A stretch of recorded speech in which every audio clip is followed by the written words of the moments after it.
سلام. خب تام جونز برای من یه دنیای خیلی جدیدی بود. من تا حالا رمان قرن 18 اصلا نخونده بودم. نویسنده به شدت ماهره توی شرح دادن اتفاقاتی که داره میفته و کوچکترین جزئیات رو داره بیان میکنه و خیلی لذت بخشه. هرچی که میری جلوتر کتاب اصلا لذت بخشتر میشه.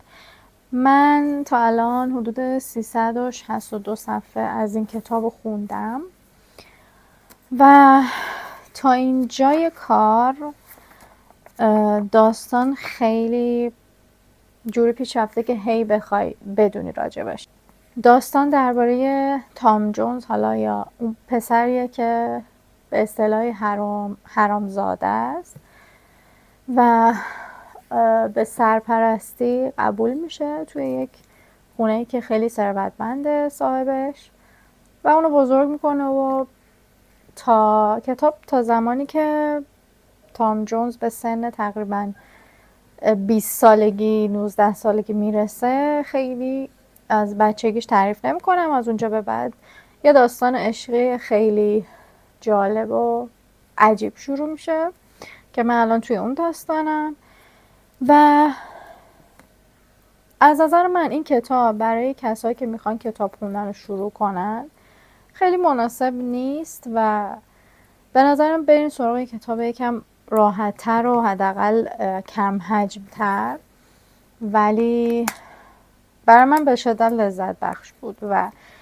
اصلا خسته کننده نیست. هی دوست داری این بری جلو ببینی که چی میشه. من ساعت به ساعت هر وقت که بتونم دارم میخونمش و همونطور که میبینید تازه اینقدرشو خوندم و کلیش مونده. نمیدونم قراره توی چه مدت تمومش کنم. امیدوارم که توی 1 ماه تموم بشه، چون در کنارش دارم کتاب دیگه هم میخونم.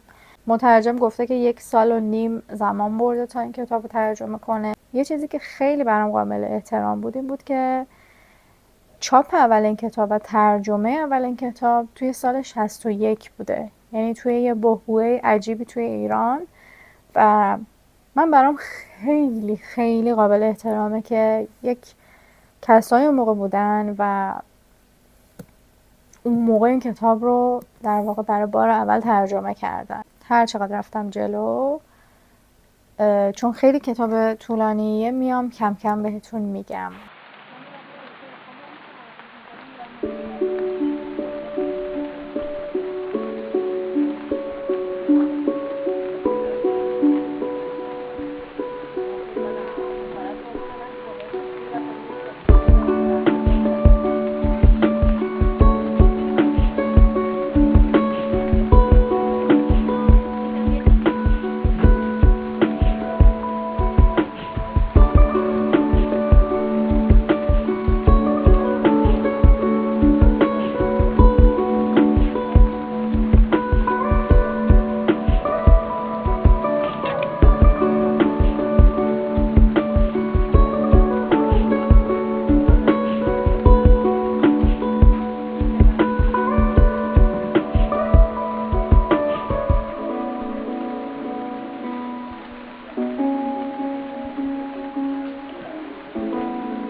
شما.